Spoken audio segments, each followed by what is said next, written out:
Pictures? The fence follows the guidelines. No. The covenant states natural, untreated wood. Yours is stained. I used a transparent sealant. That fence is coming down by Friday, Grant. HOA order. Vanessa Whitmore said it loud enough for every house on Willow Creek Lane to hear, standing at the edge of my gravel driveway in a cream trench coat that probably cost more than my first pickup truck. The lake wind pushed fog off the water behind her in slow gray waves while 6 neighbors stood nearby pretending not to stare. Somebody had their phone out already. Somebody always did in Cedar Ridge estates. Vanessa smiled when she noticed me looking at the camera. Not embarrassed. Proud. Like public humiliation was part of the process. You stole the view from this neighborhood, she added, tapping her manicured nails against the cedar fence I'd built 3 weeks earlier. People paid good money to live here. The wet cedars still smelled fresh from the rain the night before. Cold morning air rolled off the lake hard enough to cut through my flannel jacket, while rainwater dripped steadily from the metal roof over my detached garage. Across the shoreline, fishing docks disappeared into fog so thick it looked like the lake itself was hiding.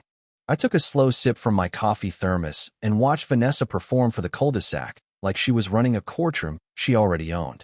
Touch the fence again, I told her calmly. And this gets expensive. That got a reaction. A couple people shifted awkwardly.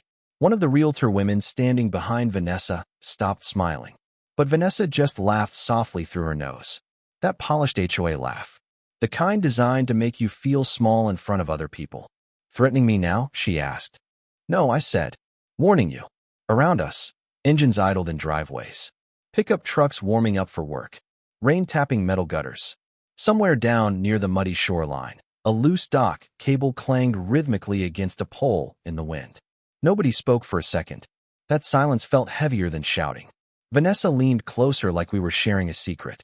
You know what your problem is, Grant, she said quietly. You still think this is your property. Then she stepped back and raised her voice again for the audience. We'll be discussing legal remedies at Thursday's board meeting. There it was. Public pressure. HOA theater. Same move she'd used on half the neighborhood over the years. The difference was, most people folded before she escalated. I didn't. And judging by the twitch near her left eye when I didn't answer, she already knew that. If you've ever dealt with somebody who mistakes control for authority, comment below with your city. I want to know where people like Vanessa operate because, trust me, they exist everywhere. Vanessa turned toward the realtor standing beside her and gestured dramatically toward the lake behind my fence. This used to be the best sunset view in the county, she said. Used to. That word caught my attention immediately because Vanessa Whitmore didn't care about sunsets. She cared about leverage, about appearances, about making people believe she controlled things she legally didn't. And standing there listening to her talk, while fog rolled over the water and rain darkened the gravel beneath our boots, I realized this fight had never actually been about the fence at all. The rain started 20 minutes after Vanessa left my driveway. Not hard at first. Just cold drizzle tapping against the metal roof over my garage, while fog rolled thicker across the lake behind the fence. I stood there longer than I should have with my coffee thermos cooling in my hand, staring through the cedar slats toward the shoreline where the fishing docks disappeared into gray water. People always think these HOA fights begin with paperwork. They do not. They begin with entitlement, with somebody slowly deciding your property exists for their comfort. By noon, the neighborhood Facebook page had already exploded. Pictures of my fence. Polls about community standards. Somebody called it hostile architecture like I had built a prison wall instead of a 6-foot cedar privacy fence approved by county code. The part that caught my attention was not the complaints. It was the wording. 3 different posts used the exact same phrase. Obstructing shared scenic enjoyment. Shared. That word again. I drove into town around 1:30 with rain streaking across the windshield of my old Silverado and thunder rolling somewhere over Blackwater County. Main Street smelled like wet asphalt and diner grease when I stopped at Maggie's Lakeside Cafe near the courthouse square. Half the town practically lived there during bad weather. Retired contractors, county clerks, real estate people pretending not to gossip while absolutely gossiping. The second I walked in, conversations dipped just enough for me to notice. Not silence exactly. Worse, recognition. A couple people glanced away too quickly. One man gave me the sympathetic nod people use at funerals. Vanessa had been busy. I took my coffee refill to a back booth beside the rain-fogged window and noticed a printed flyer sitting near the register. Sunset Open House this Saturday, hosted by Cedar Ridge Estates. There was a photo of the lake at sunset. My lake view, taken from my backyard before the fence went up. I knew that shoreline immediately. The old cedar stump near the dock gave it away. They had even edited my fishing bench out of the frame. I stared at that flyer while thunder rattled softly through the diner windows and something cold settled into my stomach. Not anger yet. Understanding. Vanessa was not protecting views. She was selling them. Maggie herself brought over the coffee pot with that cautious expression people wear when they know more than they want to admit. You know they have been bringing buyers down there for over a year, right? She said quietly. Vanessa calls it the Sunset Corridor. I looked up slowly. Excuse me. Maggie lowered her voice. Every lake house showing ends near your shoreline. Realtors tell buyers the neighborhood preserves the best sunset access in the county. Rain hammered harder against the windows now. Somewhere outside, tires hissed through standing water on Main Street. I felt heat rise behind my ribs because suddenly the weirdness from the last 2 years snapped together all at once. The strangers walking near my dock. Wine glasses left near the shoreline rocks. Couples taking engagement photos beside my retaining wall like it was public property. Even the HOA social nights Vanessa claimed were community mixers. She had been using my backyard as a selling point the entire time.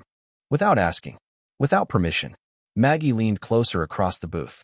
Grant, she said carefully, people are starting to talk about how much money those lake houses have been pulling in lately. That changed the shape of the fight completely.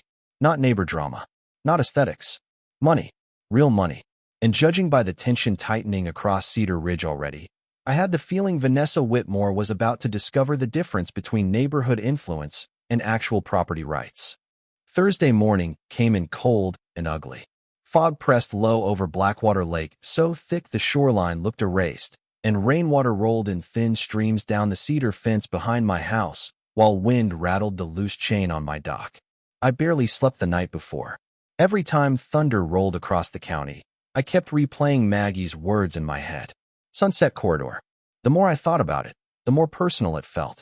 My father built that fishing dock in 1987 with his own hands. My grandfather planted the cedar windbreak along the shoreline before Cedar Ridge Estates even existed. And somehow Vanessa Whitmore had turned that history into a sales feature for people who barely knew my name. Around 8:30, I drove down to the mailbox cluster near the front entrance of the subdivision.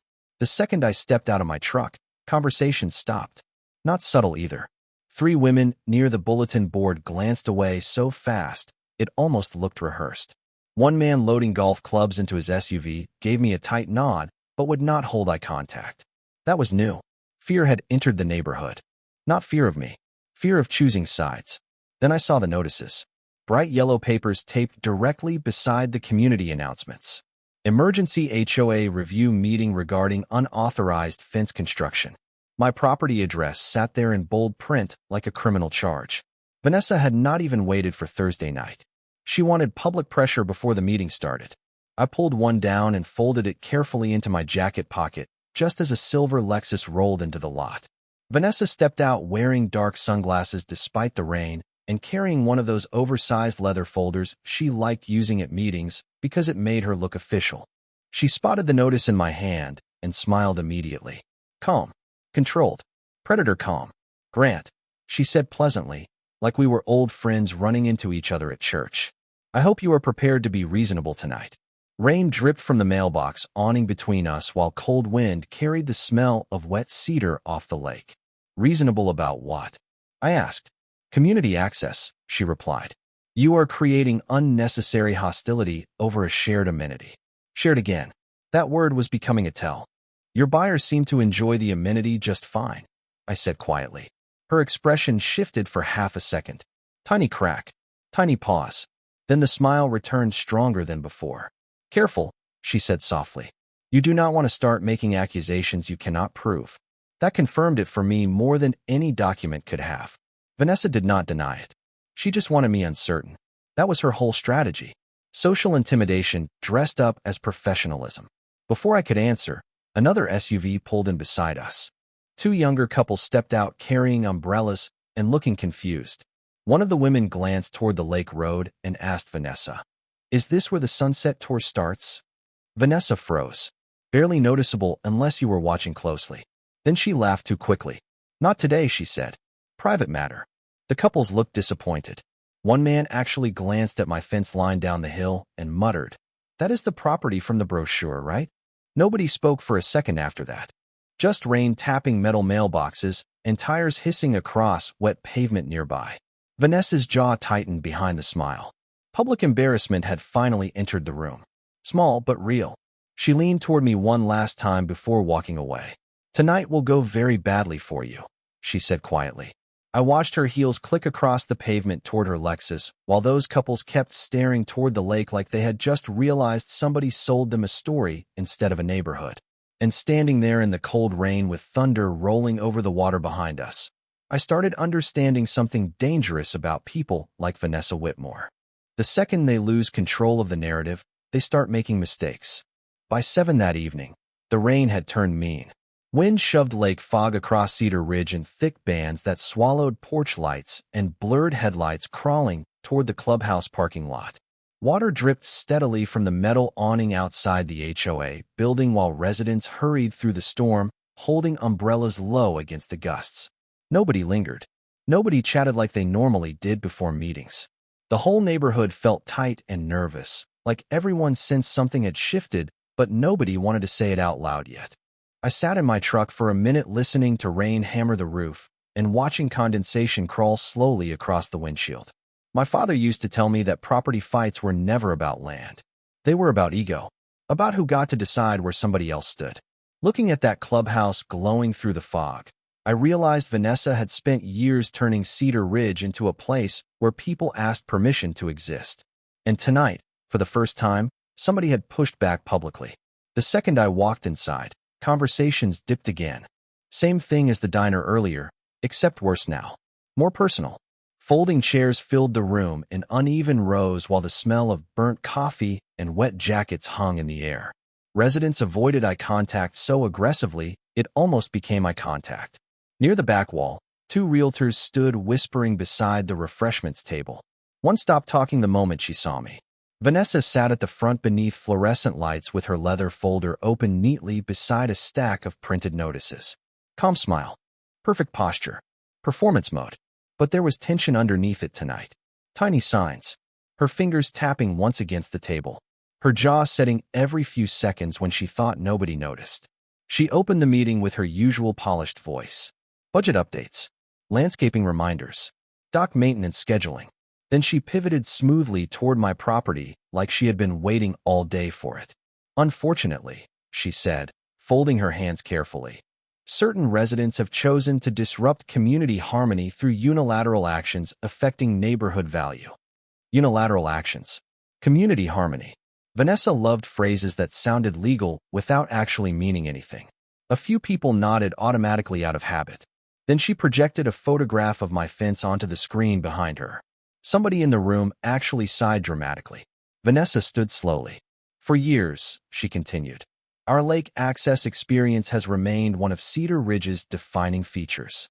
Experience, not access rights, not easement. Experience." She was choosing words carefully now. That told me she knew exactly where the legal line sat.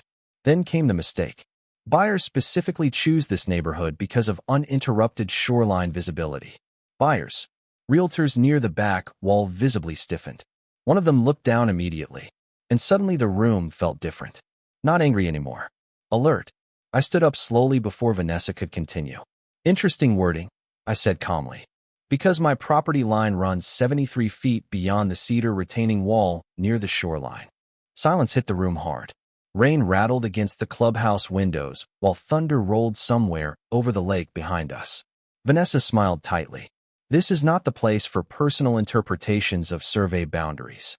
"No," I replied, "but it is the place to explain why private property has been marketed for commercial home sales without permission." That landed. You could feel it physically. Chairs creaked. Somebody muttered, "Wait, what?" near the middle row. One of the older residents turned slowly toward the realtors standing by the coffee station. Vanessa's expression did not crack completely, but the mask slipped enough for people to finally notice there was a mask at all. "Grant," she said quietly, voice suddenly colder. "You are creating liability issues for this community." There it was. Not denial. Fear. Real fear. And for the first time since this whole thing started, I watched people stop looking at me like the problem and start wondering if Vanessa Whitmore had dragged all of Cedar Ridge into something she could not control anymore. The meeting ended without a vote. That was the first real sign Vanessa was losing her grip. Normally, she controlled those rooms like a courtroom judge with a country club membership. Fast motions. Quick approvals. Nobody asking inconvenient questions. But after the word commercial got dropped into the conversation, the entire atmosphere shifted. Residents lingered afterward in tight little groups, whispering under fluorescent lights, while rain pounded the clubhouse roof hard enough to drown out half the conversations. Nobody rushed toward Vanessa anymore. In fact, several people deliberately avoided her on their way out. I noticed that immediately because 6 months earlier they would have lined up beside her like loyal deputies. Fear was moving in a different direction now. Outside, cold wind shoved fog through the parking lot in waves while water pooled around the storm drains. I had just reached my truck when somebody called my name quietly from behind. "Grant." I turned and saw Elliot Grayson standing under the awning near the clubhouse door. Mid-40s. Accountant. Quiet guy. Lived 3 houses over from the marina path. He looked nervous enough to be physically uncomfortable. Kept checking over his shoulder toward the parking lot where Vanessa sat inside her Lexus with the engine running. "You were right," he said softly. "About the realtor stuff." Thunder rolled somewhere over the lake while rain hissed against the pavement around us. "How right?" I asked. Elliot hesitated.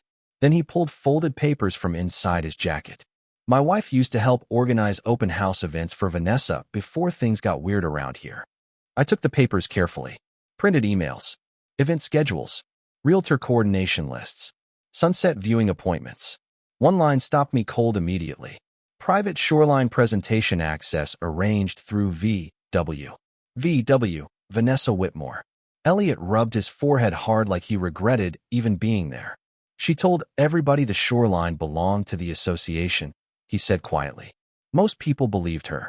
I looked toward the fog-covered lake road beyond the parking lot while cold rain dripped from the awning edge beside us. All those years. All those strangers wandering near my dock acting like they belonged there. My father's old fishing bench showing up in luxury listing photos. And the whole time Vanessa had been presenting private land as community-controlled property because nobody challenged her confidently enough to stop it. "Why tell me now?" I asked. Elliot laughed once without humor. "Because my wife asked Vanessa last month if homeowners were compensated for shoreline access." He swallowed hard. Vanessa told her compensation was unnecessary when people benefited from rising property values. There it was again. That entitlement. That polished suburban arrogance where somebody convinces themselves your property belongs to the community because they profit from it emotionally or financially. Elliot lowered his voice even further. "There is more." He pointed toward the clubhouse windows where shadows still moved inside. The board did not know she was arranging private realtor access. They thought the tours were informal community events. That changed everything. Before tonight, this was neighborhood pressure. HOA intimidation. Maybe even civil liability. But if Vanessa had used association authority to market private land access without disclosure to her own board, now institutional embarrassment entered the picture too. And institutions panic when liability starts becoming public. Elliot stepped back toward his truck quickly. "You did not get those from me." "Understood," I said. He nodded once and disappeared into the rain. I stayed there another minute listening to water strike metal gutters while fog rolled across the muddy shoreline below Cedar Ridge like smoke. Through the clubhouse window, I could still see Vanessa moving sharply between board members inside. Animated now. Defensive. One of the older board members actually turned away from her mid-conversation and walked off alone. That tiny moment hit harder than the meeting itself. Power was leaving her in pieces. Slow enough to deny. Fast enough to scare her. Then my phone buzzed. Unknown number. One sentence. "Check your fence tomorrow morning." No signature. No explanation. Just that. And standing there in the freezing rain outside a clubhouse full of people suddenly realizing they might have trusted the wrong person for years, I had a feeling the situation around my property was about to get a whole lot uglier. The fence was covered in signs by sunrise. Cheap paper notices taped across the cedar slats in crooked rows, soaked from overnight rain and curling at the edges in the cold lake wind. Community access denied. Shoreline under review. Pending HOA action. Somebody had even zip-tied bright orange caution ribbon along part of the gate like my backyard was an environmental hazard. Fog drifted low over the muddy shoreline behind the house, while rainwater dripped steadily from the cedar branches near the dock. I stood there in boots and a heavy jacket with coffee cooling in my thermos, staring at the mess while gulls cried somewhere out over Blackwater Lake. 3 neighbors slowed their morning walk just enough to watch my reaction before moving on without speaking. That was the part people underestimate about neighborhoods like Cedar Ridge. Humiliation is always meant to be witnessed. My first emotion was exhaustion. Deep, old man exhaustion. Not fear. Not rage. Just that hollow feeling you get when strangers start treating your home like a public argument instead of the place your family built memories in. Then something shifted. Quietly. Cleanly. I looked at those soaked notices hanging off my fence and realized Vanessa was still fighting socially while the situation had already become legal. That imbalance was about to hurt her badly. By 8:30, I was parked outside the county administration building downtown while rain hammered the courthouse roof across the street hard enough to echo through the square. Blackwater County always smelled like wet concrete and old paper after storms. I sat inside the truck for a minute watching county workers hurry through puddles carrying folders under their jackets and thought about my father again. He kept every property document organized in military-level order. Easements, shoreline permits, dock repairs, tax plats dating back 40 years. At the time, I thought it was paranoia. Turns out it was survival. Inside the county records office, fluorescent lights buzzed softly overhead, while cold air conditioning mixed with the smell of coffee and damp jackets. Martha Bellamy still worked the front counter after all these years. 70 if she was a day. Sharp eyes. Sharp memory. She looked up from her paperwork the second I walked in. "You finally came down here about that neighborhood circus, huh?" she asked. I almost smiled. News travels fast. "Honey, people were talking about your fence before the rain even stopped." She lowered her voice slightly. "You are not the first property owner Vanessa Whitmore has tried to pressure." That got my attention immediately. Martha disappeared into the back records area while thunder rolled outside over the courthouse square. 10 minutes later, she returned carrying an old archive folder thick with permits and shoreline maps. "Scenic access petition," she said, setting it carefully on the counter. "Denied 6 years ago." I opened the file slowly. Vanessa's name sat right there alongside Cedar Ridge HOA letterhead requesting permanent neighborhood viewing access near my shoreline.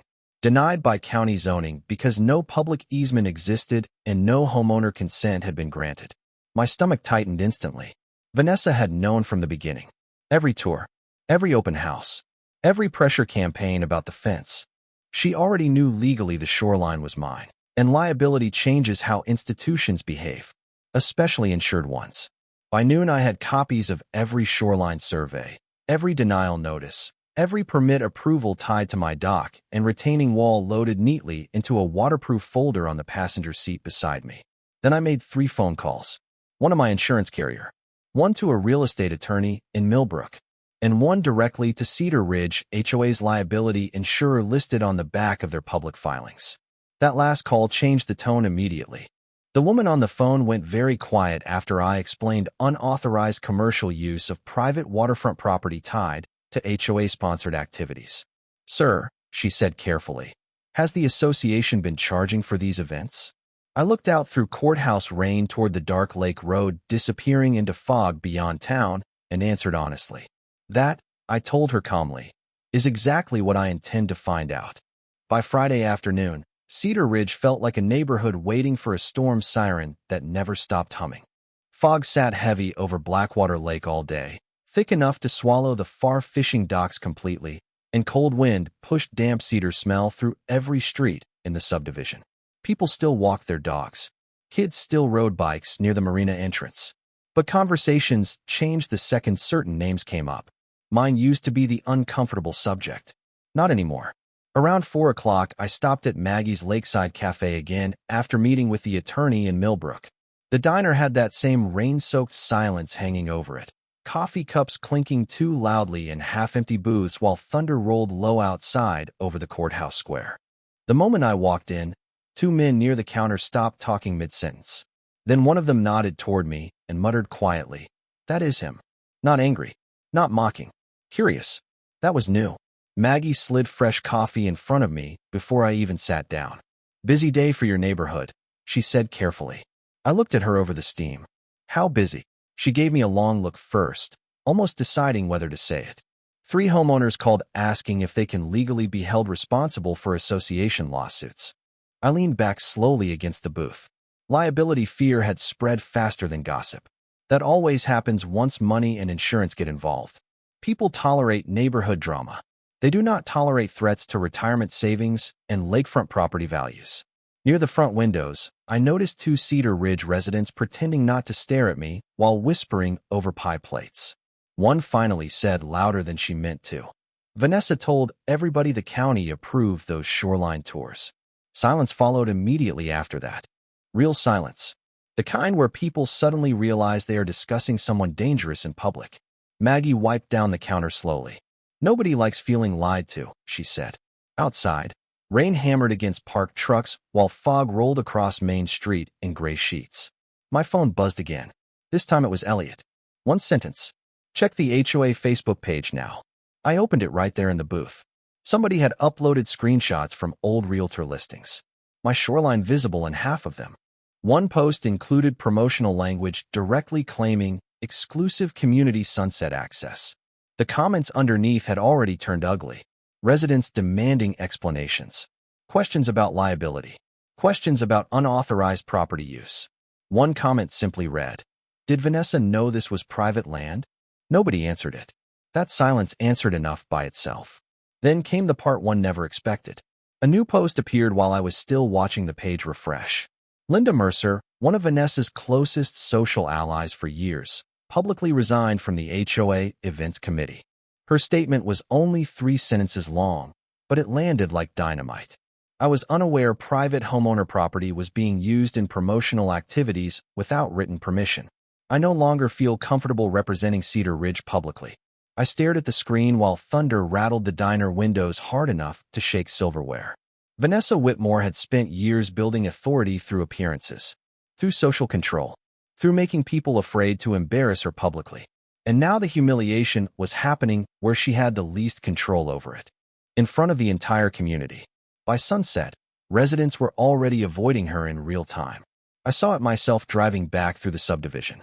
Vanessa stood outside the clubhouse under a large umbrella speaking sharply to 2 board members near the parking lot. One crossed his arms defensively. The other walked away before she finished talking. Actually walked away from her. She spotted my truck rolling slowly past, and for the first time since this started, she did not look angry. She looked isolated. Fog drifted across the muddy shoreline behind the clubhouse, while lake wind bent the trees hard enough to scatter wet leaves across the pavement. And standing there alone beneath that umbrella while neighbors avoided eye contact around her, Vanessa Whitmore finally looked like a woman realizing social power disappears much faster than it arrives. Saturday morning arrived with the kind of cold rain that turns the entire county gray. Fog rolled low across Blackwater Lake, so thick the shoreline looked drowned beneath it, and wind pushed waves against the docks hard enough to rattle loose metal chains all along the marina path. By 9 o'clock, pickup trucks lined both sides of Cedar Ridge Boulevard because somebody had leaked word about an emergency HOA meeting at the clubhouse. Nobody officially announced it online, but people showed up anyway. That is the thing about suburban scandals. Once fear mixes with curiosity, attendance becomes mandatory. I parked near the gravel overflow lot beside the tennis courts and immediately felt eyes following me through the rain. Not hostile this time. Measuring. Waiting. The clubhouse lights glowed weakly through fogged windows while residents clustered beneath umbrellas outside, whispering in tight groups.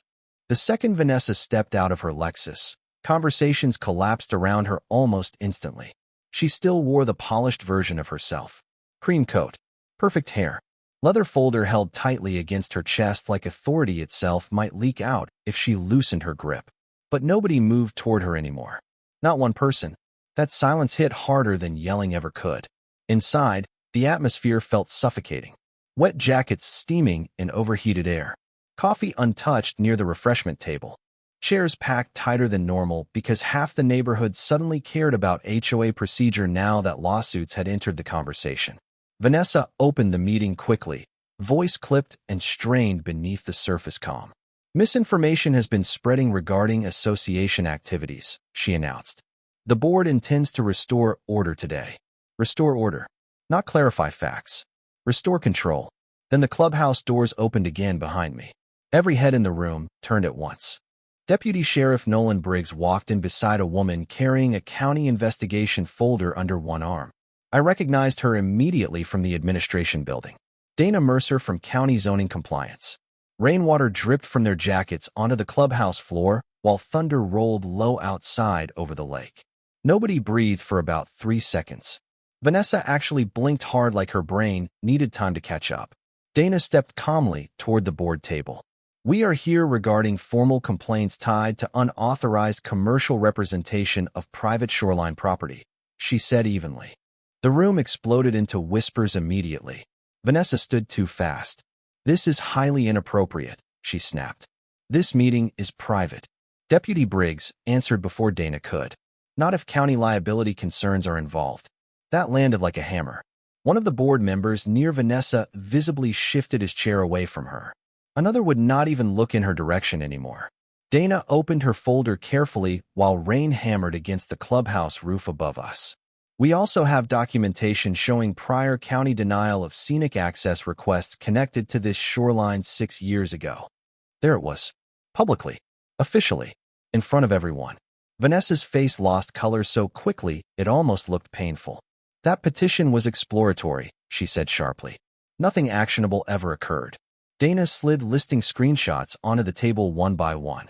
My shoreline. Realtor advertisements. Community sunset access language. Event coordination emails. Every polished little lie now sitting under fluorescent lights for the entire neighborhood to stare at together. Nobody defended her. That was the part one will remember forever. Nobody rushed in. Nobody interrupted. People just watched silently while years of social authority drained out of Vanessa Whitmore in real time. Then came the final crack. HOA Treasurer Mark Delaney cleared his throat quietly and said the one sentence Vanessa clearly never expected to hear from her own board. I think we need to suspend community event operations immediately. Vanessa turned toward him slowly like she genuinely could not process betrayal happening inside her own circle. Outside the clubhouse windows, fog drifted across the muddy shoreline below Cedar Ridge while rain battered the lake under dark afternoon skies. And standing there in front of the entire community, watching county officials sort through evidence she already knew existed years ago, Vanessa Whitmore finally looked like somebody discovering power does not survive public documentation. The rain finally broke sometime after midnight. By Sunday morning, Cedar Ridge sat under that strange cold silence storms leave behind, where every sound carries farther than it should. Fog drifted low over Blackwater Lake in long pale ribbons, while weak sunlight pushed through heavy clouds and turned the wet shoreline silver. I stood beside my cedar fence with a fresh coat of stain drying slowly across the boards, breathing in the smell of wet wood and cold lake air while coffee steamed from the thermos resting on the tailgate of my truck. For the first time in weeks, nobody was standing outside my property arguing. No whispered tours. No fake smiles. No yellow notices taped across my gate. Just wind moving through cedar branches and water tapping softly against the dock my father built nearly 40 years ago. It felt like getting my house back one breath at a time. The fallout hit Cedar Ridge hard over the next 72 hours. Emergency board notices. Insurance review letters. Realtors quietly removing shoreline language from listings before attorneys could force them to. The county opened a formal compliance inquiry into unauthorized property representations connected to HOA-sponsored activities. But the social collapse hit Vanessa even harder than the legal one. That was the part nobody could control once it started. Residents stopped answering her calls. People crossed parking lots to avoid conversations with her. Sunday church brunch at Maggie's turned almost painfully quiet when Vanessa walked in alone wearing oversized sunglasses, and trying to pretend nothing had changed. Nobody invited her to sit down. One woman actually gathered her purse and moved booths. Public humiliation always looks dramatic in movies. In real life, it is quieter than that. It is people refusing eye contact. It is conversations ending when you approach. It is realizing your authority only existed because others agreed to participate in it. Around noon, Deputy Briggs stopped by my property in an unmarked county SUV to drop off updated contact information for the investigation team. We stood near the shoreline while fog rolled gently over the water and cold wind rattled the cedar fence behind us. "You handled this cleaner than most people would have," he admitted. I looked out toward the fishing docks disappearing into the mist. My father used to say land remembers who respects it. Briggs nodded slowly like he understood more than he wanted to say out loud. Before leaving, he glanced toward the neighborhood road above the shoreline. "Board suspended all community access activities this morning," he said. "Unofficially, they are blaming Whitmore for everything." Unofficially. Funny word. By late afternoon, people started walking the marina trail again. Slowly. Cautiously. A couple neighbors even waved at me for the first time in days. One older man stopped near the gate and awkwardly cleared his throat before speaking. "Should have listened to you sooner, Grant." I just nodded. There was no satisfaction left in humiliating anybody anymore. Only relief. Relief that strangers no longer acted like my home belonged to them. Relief that my family's shoreline stopped being treated like a marketing prop for people chasing commissions and social status. As sunset rolled across Blackwater Lake that evening, golden light finally broke through the fog and spread across the water exactly the way it used to before all this started. Quiet. Honest. Mine. I opened the small side hatch built into the cedar fence and sat alone near the dock listening to lake water brush softly against the pilings while distant thunder faded somewhere beyond the county line. Up near the road, I noticed a dark sedan parked briefly outside the entrance to Cedar Ridge before driving off again slowly. Tinted windows. Out-of-county plates. Probably attorneys. Maybe investigators. Maybe both. The storm around Vanessa Whitmore was not over yet. Not even close. But down at the shoreline where my father's old fishing bench still faced the water, the silence finally belonged to me again.